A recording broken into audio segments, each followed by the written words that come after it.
My name is Irene Woolette, and I'm 32 years old. 5 years ago, my sister told my parents that I had dropped out of medical school. She lied, and that one lie cost me my whole family. They cut me out of their lives. They blocked my number. They skipped my residency graduation. They weren't there at my wedding. For 5 years, I was no one's daughter. Then last month, my sister was rushed into the emergency room, bleeding badly, unconscious, and close to death. The trauma team paged the chief surgeon. The doors opened, and when my mother saw the name on the white coat walking toward her daughter's stretcher, she grabbed my father's arm so tightly that it left marks on his skin. Before we go further, please take a moment to like and subscribe, but only if this story truly connects with you, and drop your location and local time in the comments. I'm curious to know where you are listening from right now. Now let me take you back to the fall of 2019, to a kitchen table in Hartford, Connecticut, and the last time my father ever looked at me with something close to pride. Growing up, there were 2 daughters in the Woolette house, but only one who truly mattered. My sister Monica is 3 years older than me. She seemed to come into the world already performing. School plays, student council, the girl who could talk to any adult at a dinner party and make them laugh within minutes. My parents, Jerry and Diane Woolette, regular middle-class people from Hartford, Connecticut, loved her for it. Dad managed a manufacturing plant. Mom did part-time bookkeeping for small businesses. They believed in 2 things more than anything else: appearances and obedience. Monica delivered both perfectly every single day. I was the quiet one, the girl with her nose buried in a biology textbook during Thanksgiving dinner while Monica entertained everyone at the table. I wasn't rebellious, I wasn't difficult, I was simply invisible. There's a big difference between being forgotten and never really being seen in the first place. Here's a small example. In 8th grade, I made it to the state science fair, the only student from our school to qualify. That same weekend, Monica had a performance in a community theater play. One guess where my parents chose to go. When I came home with a 2nd place ribbon, Dad looked at it for maybe 2 seconds and said, "That's nice, Irene." He didn't ask what my project was about. He never asked. I told myself it didn't bother me. I told myself I didn't need that kind of attention. Instead, I poured everything I had into my grades, my AP classes, and my college applications. I figured if I couldn't be the daughter they naturally noticed, then I would become the daughter they couldn't possibly ignore. And for one short, shining moment, it worked. The day I got accepted into Oregon Health and Science University's medical program 3,000 miles away from Hartford, something changed. For the first time in my life, my father actually looked at me, really looked at me, and said 5 words I had been waiting 18 years to hear. But I'll get to that in a moment. First, you need to understand what Monica did when she realized the spotlight was starting to move away from her. The acceptance letter arrived on a Tuesday afternoon in April. I remember clearly because Monica happened to be visiting home that weekend. She was 22 at the time, working as a marketing coordinator at a mid-level firm in Stamford. It was a decent job and a stable life. Fine was Monica's ceiling, even though she would never admit it. Dad read the letter at the kitchen table. His eyebrows slowly lifted as he read. Oregon Health and Science, he said slowly, like he was testing how the words sounded. That's a real medical school. Then he looked directly at me. Maybe you'll actually make something of yourself after all, Irene. It wasn't exactly a warm compliment. Not really. But it was the closest thing to one I had ever received from him, and I held on to it like oxygen. Mom called Aunt Ruth that night. Then she called her sister, then 2 neighbors. Irene got into medical school. "Can you believe it?" she said over the phone. Her voice carried a tone I had never heard before. Pride. Real, honest pride directed at me. During dinner that night, I glanced across the table at Monica. She was smiling, but it was the kind of smile that only reaches the mouth. Her eyes were doing something completely different, calculating, measuring, adjusting. I know that now. Back then, I simply assumed she was tired from the drive. That week, Monica started calling me more often, 2 or 3 times a week. How's packing going? Who's your roommate? What's Portland like? She asked about my classes, my professors, my classmates. She remembered every single name I mentioned. I thought my sister was finally noticing me. I thought maybe getting into medical school had opened a door between us. Maybe this was what normal sisters felt like: respect, curiosity, connection. What I didn't realize was that I was handing her ammunition, every detail, every name, every small vulnerability, and I gave it all to her with a grateful smile. Everything fell apart during my 3rd year of medical school. My roommate and closest friend was a woman named Sarah Mitchell. She grew up in foster care and didn't really have a family to rely on. She was also the main reason I survived my 1st year of medical school. When I called home once during a brutal anatomy exam week, and Mom said, "Can't talk right now. Irene, Monica is having a rough day at work." It was Sarah who sat with me on the apartment floor and said, "Their loss, now get up. We have cadavers to memorize." Sarah was diagnosed with stage 4 pancreatic cancer in August of my 3rd year. No family, no support system, just me. The next morning, I went to the dean's office and explained everything. He approved a formal leave of absence for 1 semester, under caregiver status. All the paperwork was filed correctly. My place in the program would be held. I would return in January. Everything was documented. Everything was legitimate. I moved into the spare bedroom of Sarah's apartment. I drove her to chemotherapy appointments. I sat beside her hospital bed at 3 a.m. when the pain became so intense she couldn't breathe. I called Monica to tell her.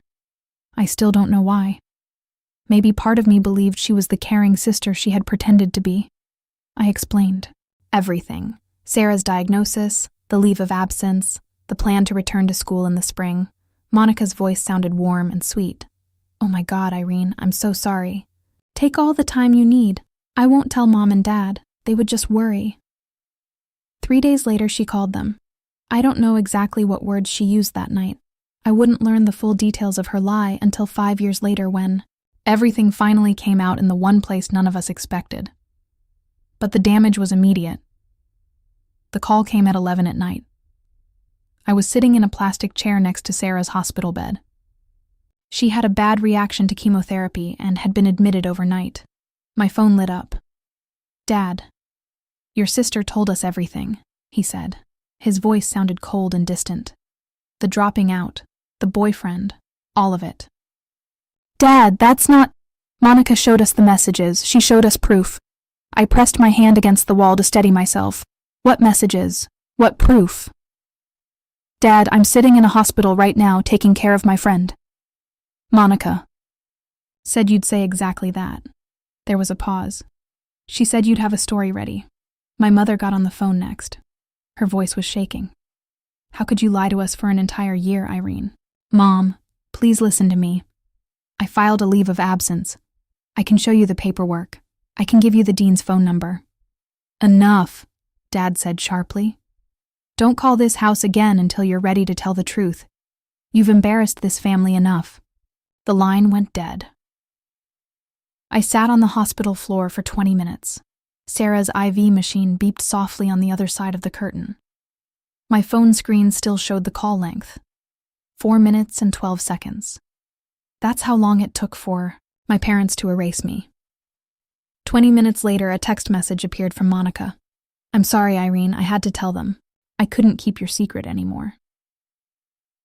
She wasn't sorry. She had just executed the most precise strike of her entire life, and she signed it with a broken heart emoji. I was 3,000 miles from Hartford. I had $46 in my bank account, and I had just become no one's daughter, but I tried. I need you to understand that. I tried everything I could from 3,000 miles away with no money and a dying friend in the next room. Over the next 5 days, I called my parents 14 times. The first 3 calls went straight to voicemail. By the 4th attempt, Dad had blocked my number. Mom blocked me 2 days later. I sent 2 emails. One short, one very long. The longer email included my official leave of absence paperwork as a PDF attachment. I included the dean's direct phone number. I included the name of Sarah's oncologist. I gave them every piece of evidence that any reasonable person would need. Neither email received a reply. I wrote a handwritten letter and mailed it priority from Portland. 5 days later it came back. Returned to sender. Unopened. I recognized my mother's handwriting on the envelope. I called Aunt Ruth, Dad's younger sister, the only person in the family who had ever treated me like I mattered just as much as Monica. Ruth called Dad that same evening. I know because she called me, back about 40 minutes later. Her voice sounded heavy. "He told me to stay out of it, sweetheart," she said quietly. "He said you made your bed." Ruth tried to explain the leave of absence. Dad hung up on her. 5 days, 14 phone calls, 2 emails, 1 letter, 1 relative trying to help. Every single attempt rejected, blocked, or returned. And here's the part that finally broke something inside me. This wasn't new. This was simply the pattern of my entire life, compressed into its clearest and most brutal form. Brutal form. Every science fair they missed. Every recital they forgot to attend. Every time Monica's version of the story was accepted without question while mine was brushed aside. This was simply the final and loudest version of that same pattern. On the 6th day, I stopped calling. Not because I had given up, but because I finally understood they had made their choice a long time ago. Monica only gave them permission to stop pretending. Sarah passed away on a quiet Sunday morning in December. There was no drama, just the soft beep of the monitor turning into a flat line and the pale winter sunlight coming through the hospice window. I was the only person sitting in the room. No one from my family called. No one even knew. The one person I had told, Monica, was too busy protecting the lie she had planted to care that the real reason for my leave from school had just taken her final breath. I arranged a small funeral. Only 6 people showed up. Sarah's former foster sister drove all the way from Eugene. A couple of classmates came, and one nurse from the oncology ward who had grown close to her. I stood at the front of a chapel that could seat 60 people and read a eulogy to rows of empty benches. I didn't cry, not because I wasn't shattered, but because I had already been crying for 3 months straight, and there were no tears left inside me. That night I sat alone in Sarah's apartment, which had become our apartment. Her coffee mug was still sitting on the counter. Her jacket still hung beside the door. I opened my laptop and stared at the application to re-enroll for the spring semester. That's when I found it. It was tucked inside Sarah's copy of Grey's Anatomy, a book that had become our private joke. She had bookmarked the chapter on the pancreas with a yellow sticky note. The note read, "Rude was a card. Her handwriting was shaky but careful. Finish what you started, Irene. Become the doctor I know you are, and don't you dare let anyone, especially your own blood, tell you who you are." She had written it weeks before she died. She must have known she wouldn't be there when I needed the push. I closed the laptop, then I opened it again and filled out the re-enrollment form. There were really only 2 choices in front of me: fall apart or climb upward. I chose to climb, not for my parents, not for revenge, for Sarah, and for the version of myself she believed existed. I returned in January with no family support and no safety net waiting underneath me. I took out additional student loans, worked a part-time job as a research assistant, and ate leftover food from the hospital cafeteria more times than I will ever admit. Medical school does not slow down for your personal problems. Anatomy exams do not pause because your family disowned you. 12-hour clinical rotations do not get shorter just because you cried in the supply closet at 2 a.m. So eventually I stopped crying and started working. I worked as if my life depended on it, because in many ways it did. I graduated, on time. No one from Hartford attended. I matched into a surgical residency at Mercy Rest Medical Center on the East Coast, a Level 1 trauma center and one of the busiest hospitals in Connecticut. That is where I met Dr. Margaret Thornton. Everyone called her Maggie. She was 58 years old, chief of surgery emeritus, built like a steel cable wrapped in a white lab coat. She became the mentor I desperately needed and the closest thing to a mother figure I had left. During my 3rd year of residency, I met Nathan Caldwell. He was a civil rights attorney doing pro bono work at a community clinic near the hospital. Calm eyes, dry humor. The first person I ever told the entire story to who did not flinch, did not pity me, and did not try to fix everything. He simply listened. Then he said 4 words. "You deserve something better." That was enough. We were married on a Saturday afternoon in Maggie's backyard. 30 guests attended. Nathan's father walked me down the aisle. I had mailed an invitation to Hartford. It came back the same way my earlier letter had returned, unopened. But Aunt Ruth was there. She cried enough for 2 parents. After the ceremony, Maggie handed me a sealed envelope. "A nomination," she told me. "Don't open it yet. You're not ready." I placed it in my desk drawer without asking questions. 5 years passed. I became someone they would not recognize anymore. Now I need to pause for a moment.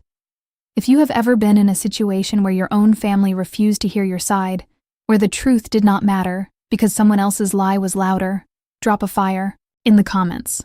And if you believe my parents are eventually going to regret this, type karma, because what happened next, even I never expected it. January. Present day. I am 32 years old. I am the chief of trauma surgery at Mercy Rest Medical Center. I live in a small house in the suburbs with a porch that catches beautiful morning sunlight. I have a husband who makes me laugh every single day and a golden retriever named Hippocrates, Hippo for short, who has never judged me once for eating cereal at midnight. It is a good life. A real life. One built brick by brick with my own hands. But there is a certain kind of ache that never fully disappears. It lives in the hollow space between your ribs, the exact place where a family is supposed to exist.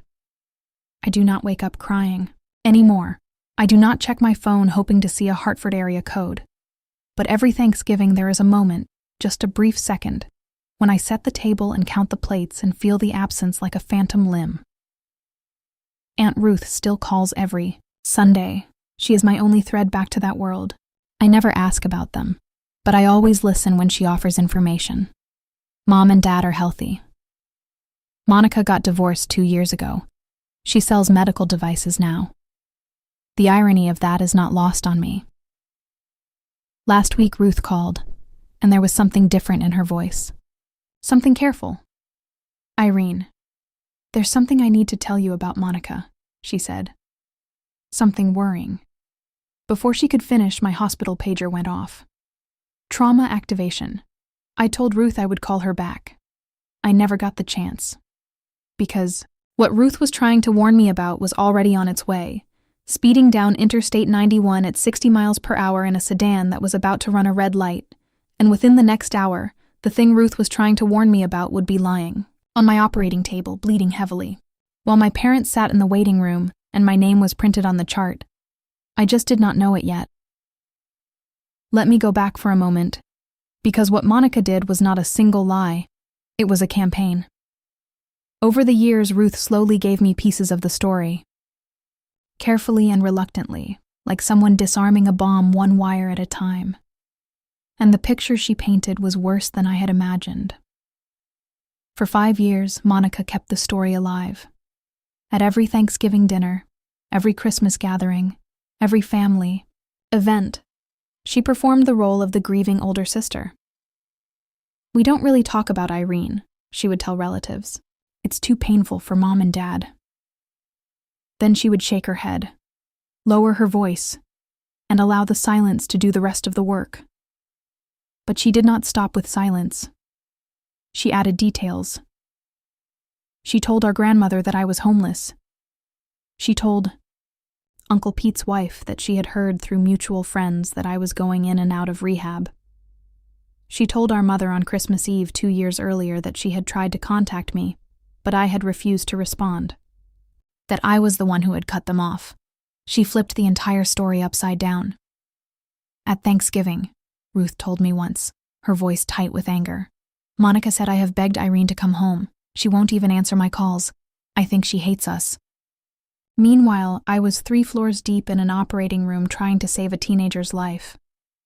The twisted brilliance of it, and I say that word with disgust, was that Monica did not need my parents to forget me.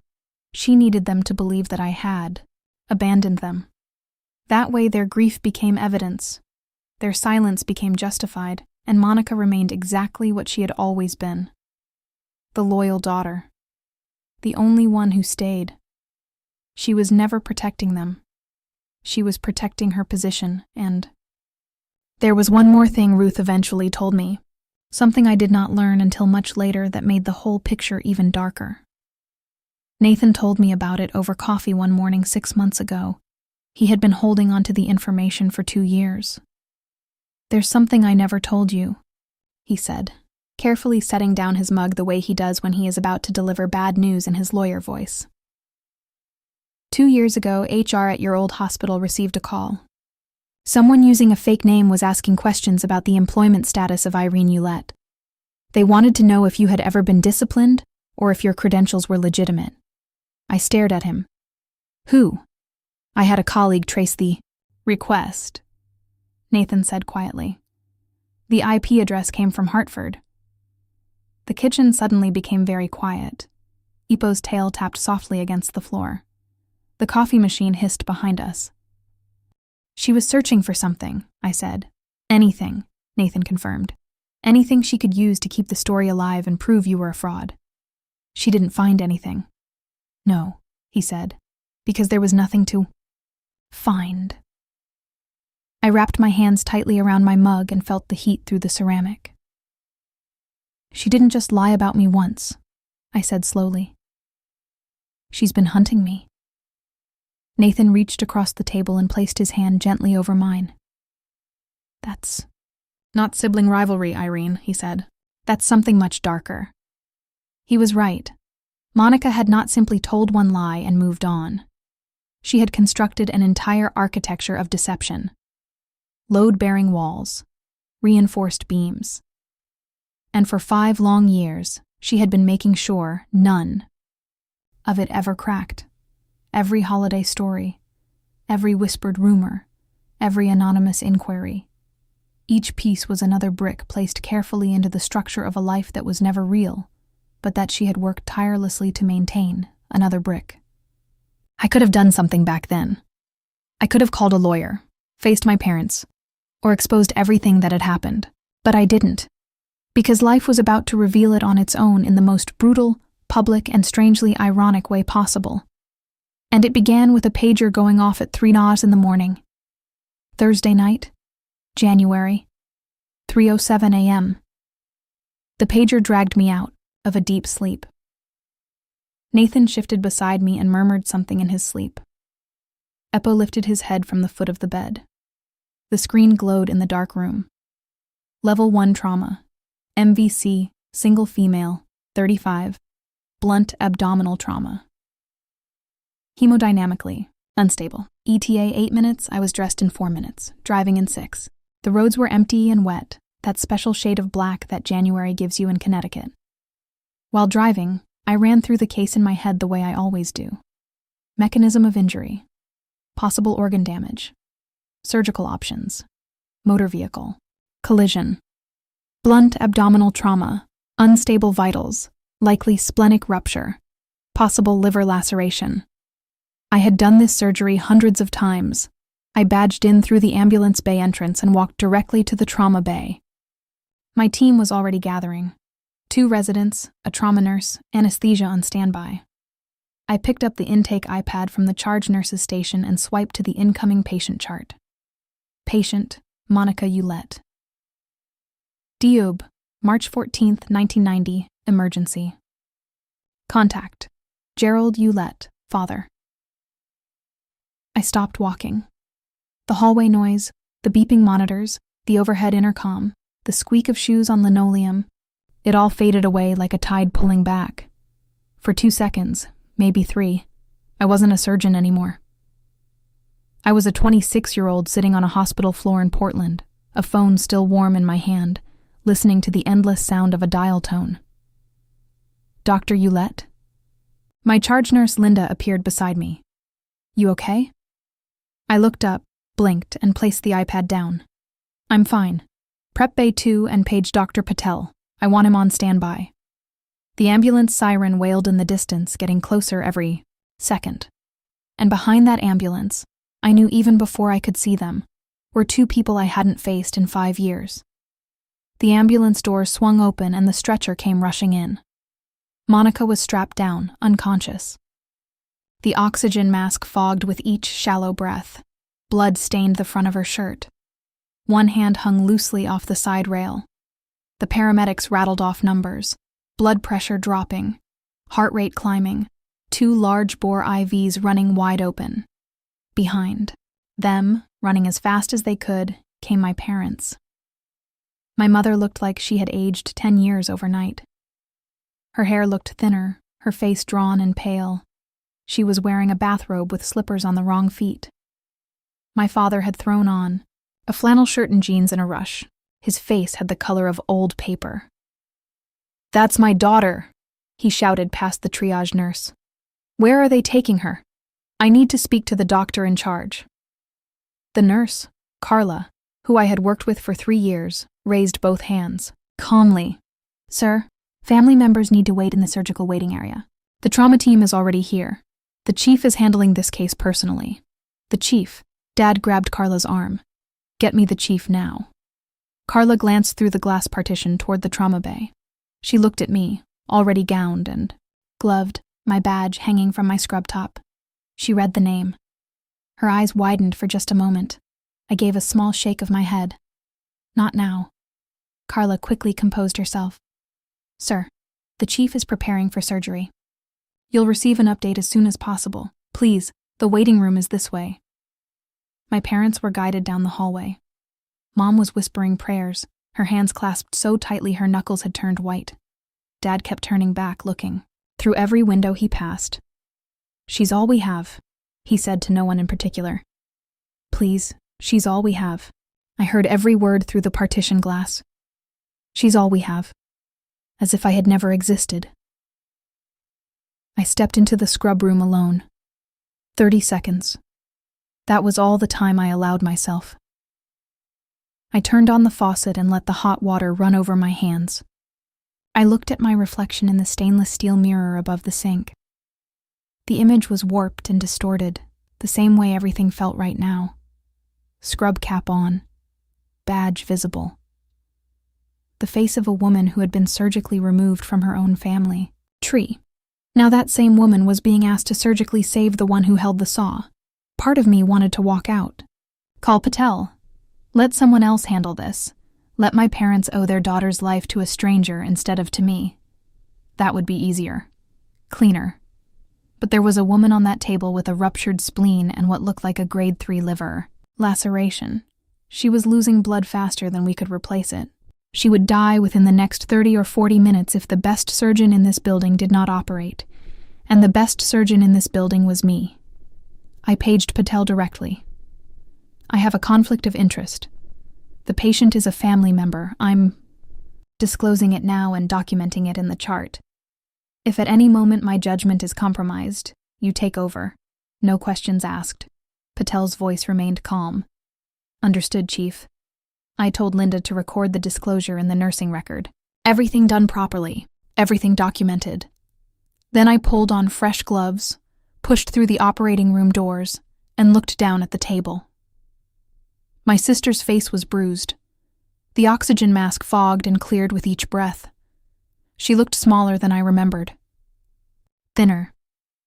There were worry lines around her eyes that hadn't existed 5 years ago. For 3 seconds, she wasn't the woman who destroyed my life. She was simply a body on my table, and that was exactly how I needed to see her. Let's begin. Scalpel. 3 hours and 40 minutes. That's how long it took to repair what the steering column and a red light had destroyed. The spleen was ruptured. We removed it. The liver had a grade 3 laceration. We repaired it carefully with precise sutures, layer by careful layer. There was internal bleeding from 2 separate mesenteric vessels, clamped, cauterized, controlled. I spoke only when necessary. Suction, clamp, lap pad, retract. My Hands moved exactly the way they had been trained to move. Steady, deliberate.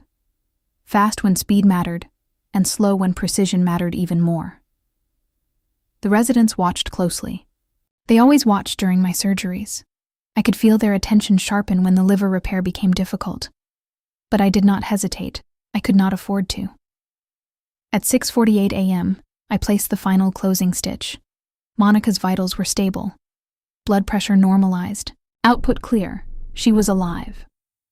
Dr. Patel, who had been standing quietly in the corner the entire time, lowered his mask. "Irene," he said softly. "That was flawless. You want me to talk to the family?" I removed my gloves and dropped them into the bin. I washed my hands automatically, methodically, the same way I had done it thousands of times before. "No," I said. "This one is mine." I caught my reflection again in the scrub room mirror. Same face, same badge. But something inside had shifted. For 5 years, I had been the daughter who disappeared. Now I was the surgeon who had just pulled her sister back from the edge of death. Those two truths were about to collide in a waiting room 40 feet away, right in front of my entire night shift team. I straightened my scrub top, checked my badge. Took one slow breath, then I walked toward the waiting room. The hallway had never felt so long. The waiting room carried that quiet, fluorescent stillness hospitals often have at 7 in the morning. 2 other families sat far apart in opposite corners.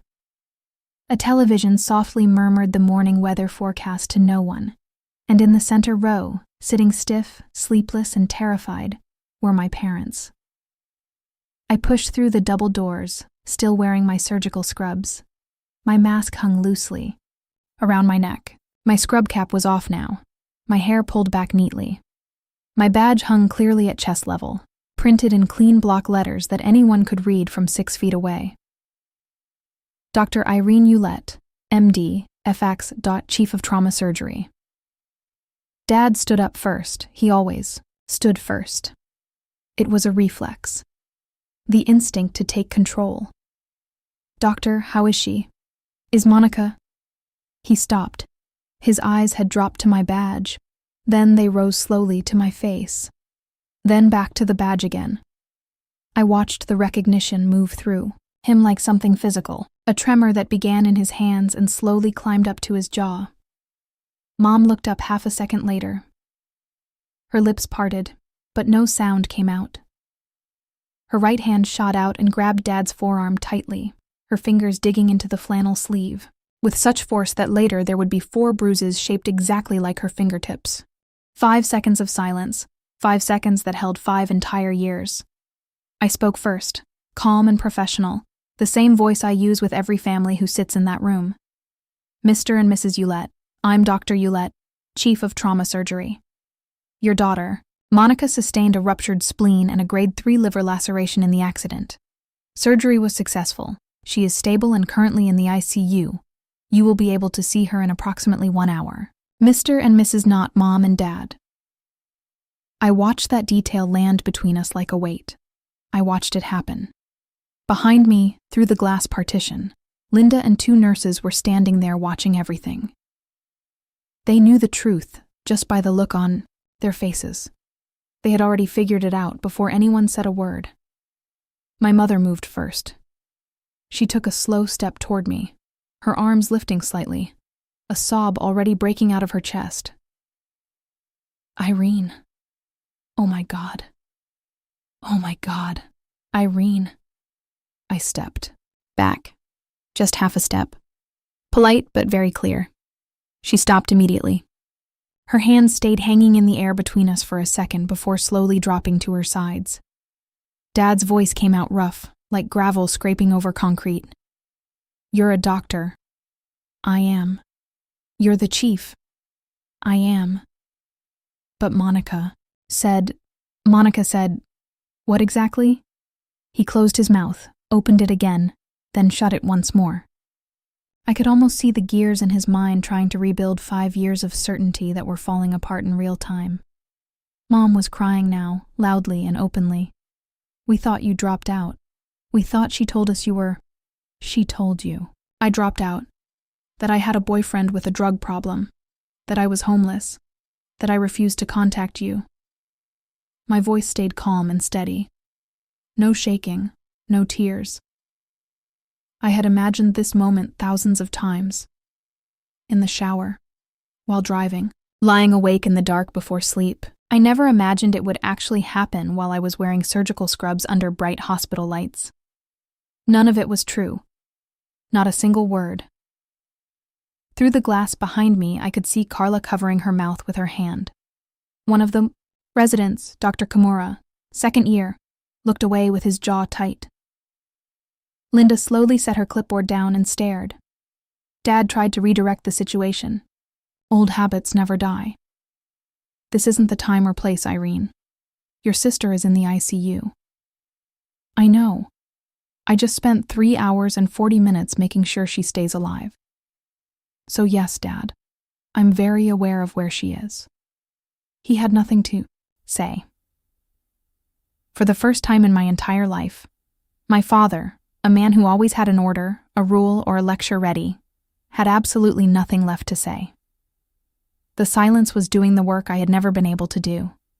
5 years of blocked phone calls, returned letters, and ignored emails hadn't changed anything. But standing here alive, successful, and wearing the proof on my chest was louder than any letter I could have written. Mom reached for the back of a chair to steady herself. "The letters," she whispered. "You said you sent letters, too." Emails with my leave of absence paperwork attached. One handwritten letter sent priority mail. You returned it unopened. I recognized your handwriting on the envelope. She pressed her fist against her mouth. Dad stared down at the floor. I called 14 times in 5 days. I asked Aunt Ruth to talk to you. You told her to stay out of it. I wasn't accusing anyone. I was simply stating facts. Facts don't need shouting. Just then Linda appeared at the door. She didn't know the whole story yet. But she had hospital business to handle. Dr. Hewlett, sorry to interrupt. The board chair saw the overnight trauma log. He asked me to pass along a message. The Physician of the Year Selection Committee sends their congratulations on tonight's surgical outcome. Linda said it casually like any normal hospital update. She had no idea she had just dropped a second bomb in the room. Mom looked at me, eyes swollen, mascara gone, bathrobe still wrapped around her. Physician of the Year? It's an internal recognition, nothing major. I turned to Linda. Thank you. I need to check post-op vitals. Excuse me. I walked toward the ICU corridor with calm, measured steps, my back straight. I didn't turn around, but I heard my mother's voice behind me, small and broken. Jerry, what have we done? And then I heard something I had never heard before. My father saying absolutely nothing, because silence, for the first time in his life, was the only honest thing he had left. 4 hours later, I walked into ICU room 6. The monitor was beeping steadily, and morning light was sliding through the blinds. I entered for the standard post-op assessment.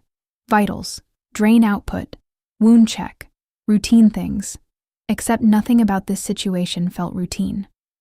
Monica's eyes were open, glassy and unfocused from the anesthesia, but open. She blinked at the ceiling, then at the IV pole. Then her eyes slowly moved toward me. She squinted. She read my badge. Then she read it again. The color drained from her face in a way I had seen before, but usually only in patients who had just been given terrible news. Irene. Her voice sounded dry and rough. Good morning, Monica. I'm your attending surgeon. You suffered a ruptured spleen and a grade 3 liver laceration during the accident. The surgery went well. You're going to make a full recovery. You're a doctor. Not a question. A realization. I'm the chief of this department. I've been in this position for 2 years. I watched the same process happen on her face that I had just seen in Dad earlier. But slower. Monica was processing everything through anesthesia, pain medication, and what I suspected was growing fear, first confusion, then disbelief, then fear. And finally there it was. The expression I had seen my entire life, the quick flash behind her eyes. Calculation. Even now, lying in a hospital bed with my stitches holding her liver together, Monica was trying to figure out how to twist the situation in her favor.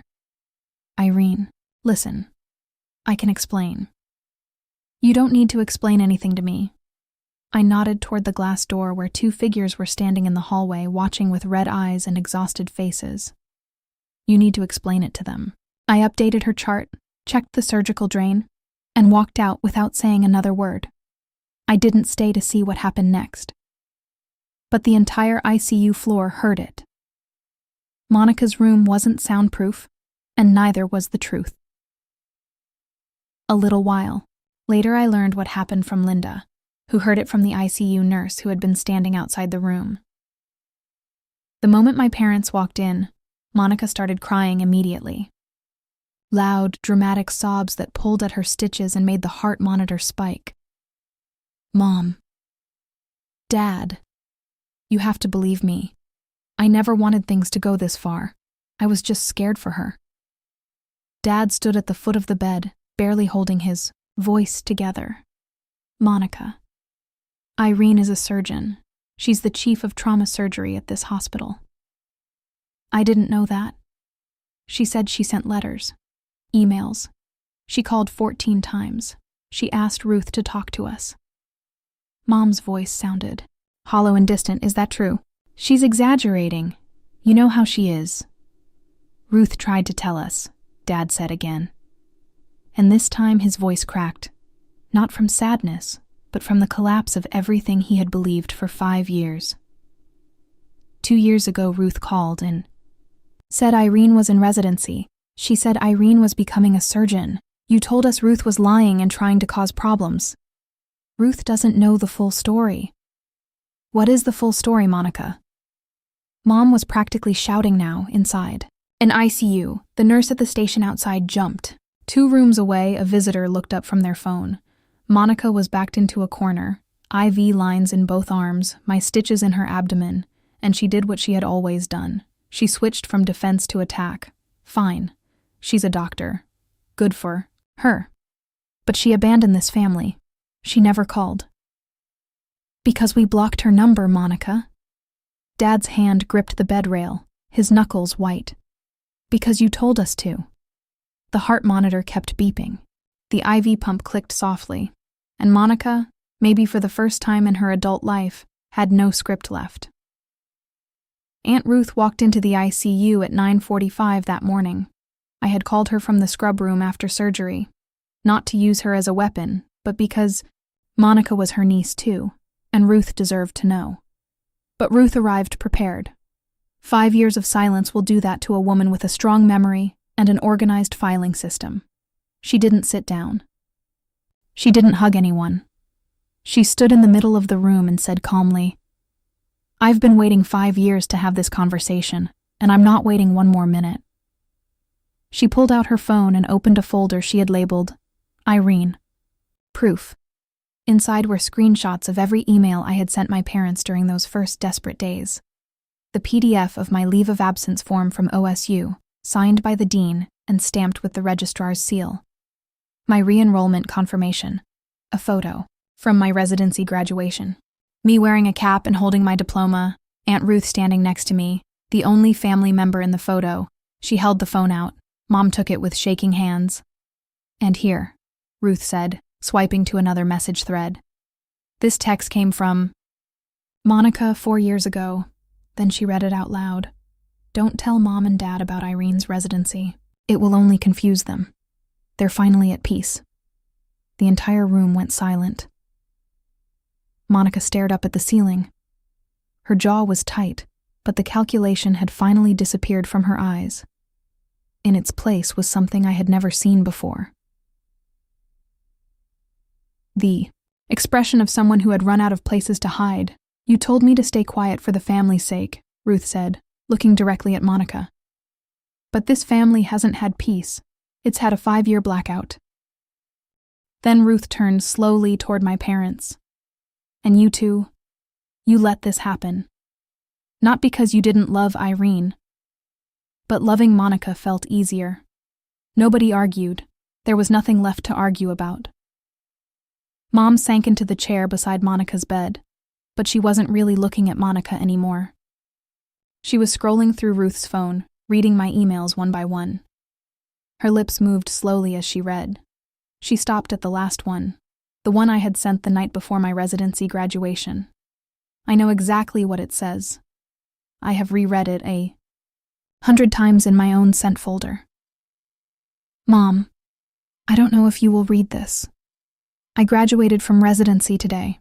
I wish you were here. I'm still your daughter. I never stopped being your daughter.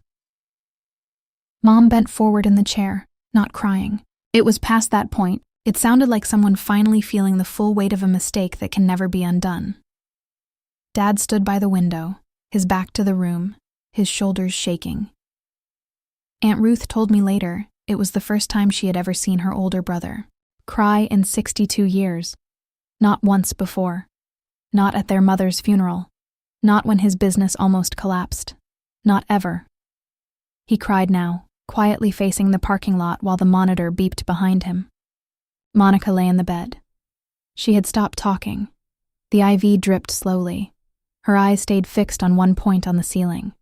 There was nothing left to perform anymore. No audience that would believe her now. The personality she had worn for 35 years was lying in pieces on the hospital floor, and no amount of charm or tears or clever explanations could put it back together again.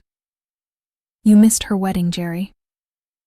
Ruth's voice was quiet now, almost tired. Nathan's father walked her down the aisle. Do you understand what that means? Dad didn't turn from the window, but he spoke. 4 words, low and broken in the middle. What have we done? It was not really a question. He wasn't asking. He was judging himself. And knowing the truth and knowing what to do with it are 2 very different things. I came back that afternoon, near the end of my shift, 22 hours since the pager woke me. But who's counting?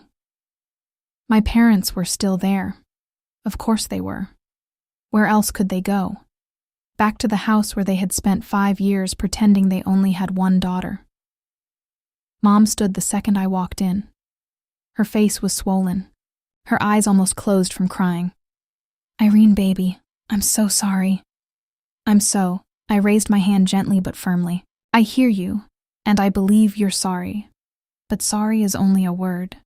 It's a starting place, not the finish line. What I need is time. Dad turned from the window. He looked like he had aged 5 years since that morning. We want to make this right, then. You need to understand something. I kept my voice calm. This was not anger anymore. This was clarity. The kind that only comes after you burn through every other emotion, and what remains is the truth. Clean and simple. I'm not the girl you sent away. I'm not the girl who begged you to listen for 5 days from 3,000 miles away. I'm someone who built a life, a complete life without you. And if you want to be part of it now, it will be on my terms. Not Monica's, not yours, mine. Dad opened his mouth out of old habit. Then he closed it again and nodded.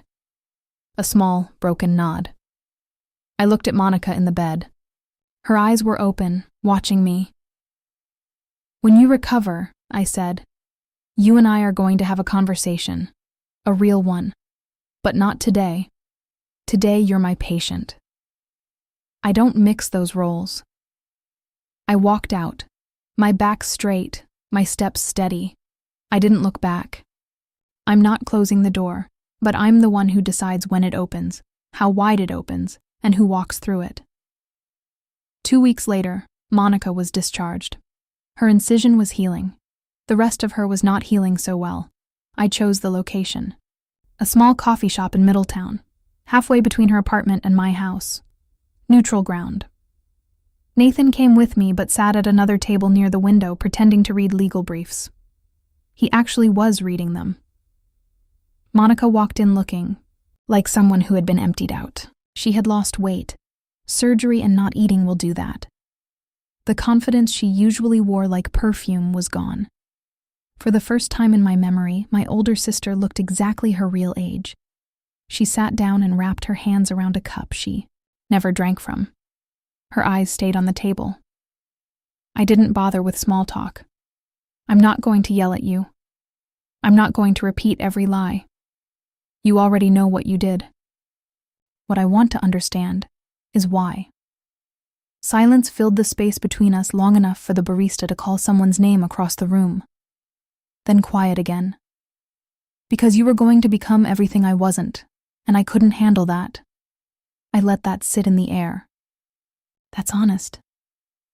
The first honest thing you've said to me in 10 years. I'm sorry, Irene. I know you are. But sorry doesn't give me back those years. Sorry doesn't put Dad at my wedding. Sorry doesn't erase the box Mom mailed back to me with my high school graduation things like I was already dead to her. She looked away. Her eyes filled with tears. Real tears. I know the difference now. Then she said something I did not expect. I also called your medical school twice. I tried to convince them to cancel your leave of absence. I told them you had made up the caregiver documents. The coffee shop buzzed around us. I stared at her. Your dean wouldn't listen to me. He protected you. He didn't protect me, Monica. He believed the truth. That's not the same thing. I leaned back in my chair and took a breath. This was the part I had planned the night before, sitting on the kitchen floor with Ipo resting his head in my lap, while Nathan reviewed it with me like a closing argument in court. I'm not cutting you out of my life, I said, but I'm setting conditions. Monica nodded slowly, defeated. You will tell the truth, the complete truth, to every family member you lied to, every aunt, every uncle, every cousin who spent 5 years believing I was in rehab or living on the street. You will correct every story you told. I will. And you'll do it in writing. An email to the family group. All 47 people. Ruth will confirm everyone receives it. Another quiet nod. I met with my parents separately the following week. Nathan drove me there. We sat at their kitchen table. The same table where Dad had read my acceptance letter years earlier. The same table where Monica had smiled with only her mouth. I'm willing to rebuild, I said. But I need both of you to go to family counseling. Not for me, for yourselves. You need to understand why you believed a lie about your own daughter and never once picked up the phone to check. Dad's jaw tightened. We don't do that in this family. That's exactly why we are here, Dad. Mom placed her hand gently on his arm. Jerry, please. He looked at her. Then he looked at me. Something behind his eyes cracked. Not fully open yet, but cracked. Fine. I stood up to leave, then turned back. One more thing. Nathan's father walked me down the aisle. That happened. We cannot undo it. But if you want to know your future grandchildren, you start now. Not with big gestures, but with consistency. Apologies expire. Boundaries do not. That is the difference between sentiment and structure. 1 month later, the Physician of the Year Gala took place. 200 people filled the ballroom of the Hartford Marcus Hotel.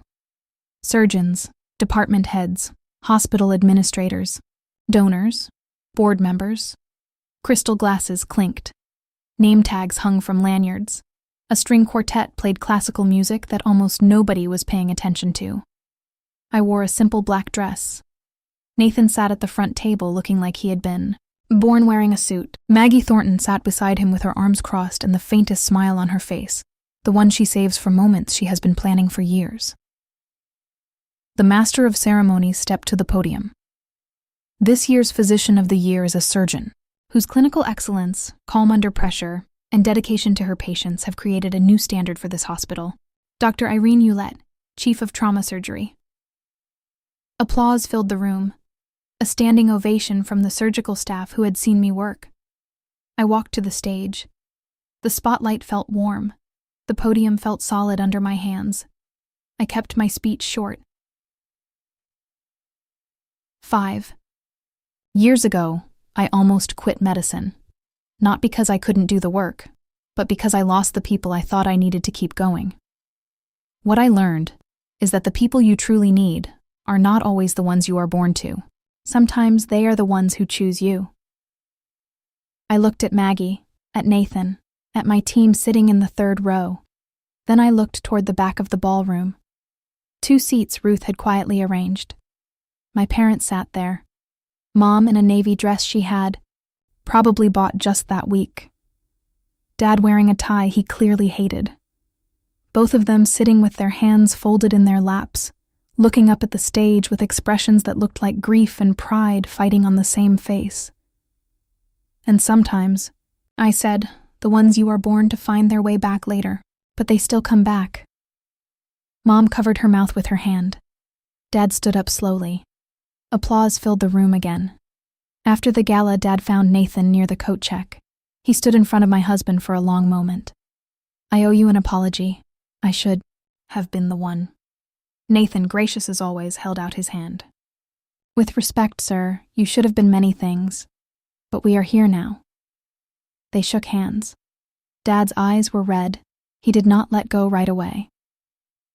Monica sent the email on a Wednesday night. Ruth confirmed delivery to all 47 addresses. I didn't read it until the next morning. Nathan brought me coffee and set the laptop on the kitchen table without saying a word. He knows exactly when to give me space. It was 3 paragraphs. No excuses, no decorative language, just the facts laid out plainly. She had lied about my leaving medical school. She had fabricated evidence. She had kept the deception going for 5 years. She had intentionally prevented our parents from finding out the truth. She ended with, Irene never abandoned this family. I made sure they believed she did. That responsibility is entirely on me. The responses arrived in waves. Uncle Pete's wife called Ruth in tears. She'd shared Monica's rehab story at a book club 2 years ago. Cousin David in Vermont sent Monica a one-line reply, I don't know who you are anymore. Our grandmother, Nana June, 89, the matriarch, who had stopped asking about me at Thanksgiving because Monica said it was too painful, called me directly. I'm 89 years old, she said, her voice frail but fierce, and I have never been lied to so thoroughly by my own blood. There's nothing to forgive, Nana. You were lied to. We all were. Nobody organized a boycott against Monica. Nobody sent group texts declaring her dead to them, but the trust she had accumulated, the credibility she had spent for 35 years, was gone. You could sense it in the silence after her email, in the replies that never came, in the invitations that quietly stopped arriving. No one punished Monica. They just stopped believing her. And for someone who had built her entire identity on being believed, that was punishment enough. My parents began counseling in February. A therapist in West Hartford, Dr. Rena. Calm, straightforward. The kind of woman who doesn't let you dodge a question. Mom took to it immediately. She had been carrying the weight of her passivity like a stone in her coat pocket. And the first time Dr. Rena named it, enabling through silence, Mom broke down in the office and didn't stop crying for 40 minutes. That's what Ruth told me. I wasn't there. It wasn't my session to witness. Dad struggled. He went. He sat in the chair. He answered questions with as few words as possible. Dr. Rena told him, Ruth relayed, that his need to always be right, his refusal to revisit a decision once it was made, had been the main support of this entire disaster. Monica provided the lie, but Dad's pride cemented it into place. He didn't argue with her. That may have been the first sign of change. 3 weeks into counseling, Mom mailed me a handwritten letter. The irony wasn't lost on either of us. I failed you, she wrote. Not just when I believed Monica, but every time I chose peace over fairness. Every time I let your father's temper decide what was true. Every time I saw you standing in the doorway, quiet and waiting, and told myself you were fine because it was easier than admitting I wasn't brave enough to fight for you. I read it at the kitchen table. Ipo was asleep at my feet. Nathan was in the next room pretending not to listen. I didn't cry, but I held that letter for a long time. Then I opened the drawer where I keep things that matter. Sarah's card. My returned letters, the wedding invitation that came back unopened, and I placed it inside. Same drawer, different side. Progress isn't always dramatic. Sometimes it's just rearranging what you carry. Monica started therapy too, her own, separate from the family sessions. I know this because Ruth told me, and because Monica mentioned it briefly, awkwardly, the second time we met for coffee. We've had 3 of these meetings now, each one short, each one stiff, each one slightly more honest than the last. The first time she stared at her hands and said nothing useful. The second time she told me about the therapy. The third time she said something that actually landed. I don't expect you to forgive me. I don't even know if I deserve it, but I want you to know I'm trying not to be that person anymore. I took a sip of coffee, set it down. Show me, I said. Words are cheap in this family. They always have been. Show me through actions. She nodded. Didn't push. Didn't perform. That was new. Do I believe her? Honestly, I don't know. I've spent a lifetime reading Monica's performances, and I'm still unsure where her acting ends and her real self begins. Maybe she's not sure either. Maybe that's what the therapy is for. But I believe in the possibility of change. That's all I can offer for now. She carries my surgical scar on her body, 7 in the left upper abdomen, fading from red to white over the coming year. Every time she dresses, every time she catches her reflection, she'll see the mark left. By the sister she tried to erase. The sister who, when it mattered most, held a scalpel with steady hands and chose the oath over anger. I carry her damage in my memory. 5 years of silence, lodged somewhere between my ribs. We're even. In the strangest, most painful way 2 sisters can be even.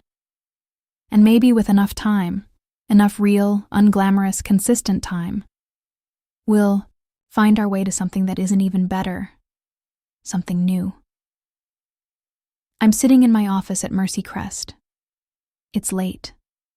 The hallway outside is quiet, that particular stillness hospitals have after the last visitors leave and before the night. Shift energy kicks in. My nameplate is on the door. My diplomas are on the wall, not because I need to see them, but because the residents do. On my desk, a framed wedding photo.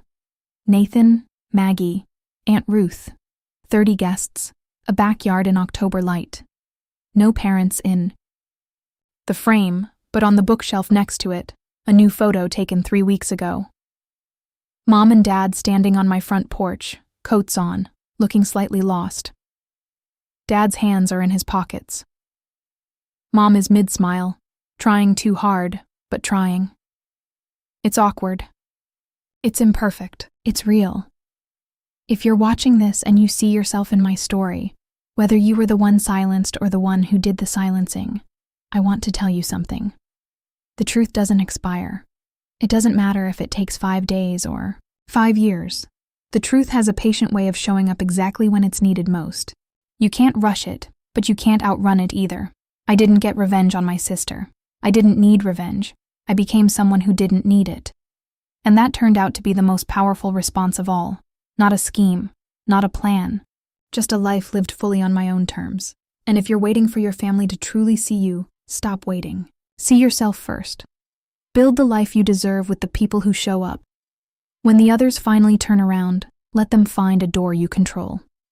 You decide when it opens. You decide how wide. You decide who walks through. That's not revenge. That's architecture. Sunday morning, first week of February. Light snow falls outside the kitchen window, the kind that doesn't stick but makes everything look gently forgiven. I'm making French toast. Nathan is grinding coffee beans, singing, off-key to something on the radio. Ipo is stationed under the table, optimistic about crumbs. The doorbell rings.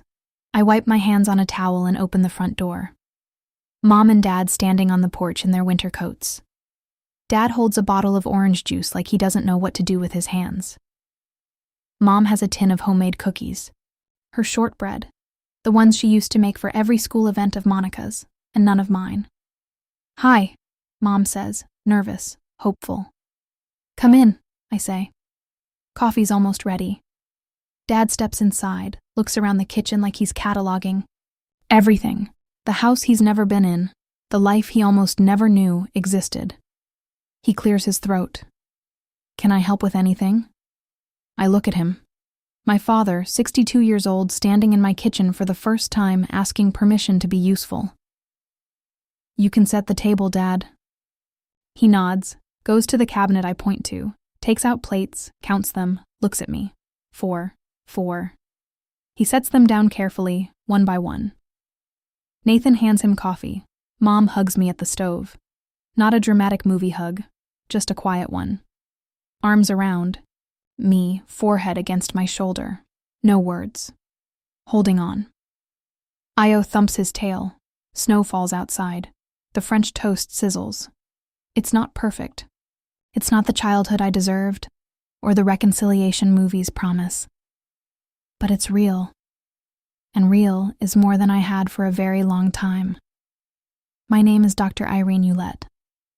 I'm 32 years old, and I'm finally, slowly, carefully letting myself be someone's daughter again. 4 plates, it's a start. If this story resonated with you, if it made you reflect on your own family, your own boundaries, or someone you've lost and found, leave a comment. Tell me, what would you have done? Would you have opened that door? And if you want more stories like this, check the description for one I think you'll love just as much. Thank you for being here. I'll see you next time. This version is slightly reworded, smooth, natural, and over 9,000 characters. It keeps all the story beats intact. If you want, I can also make a second pass that keeps it over 9,500 characters by adding subtle descriptive expansions without changing the flow, making it feel even more immersive for reading or YouTube narration. Do you want me to do that?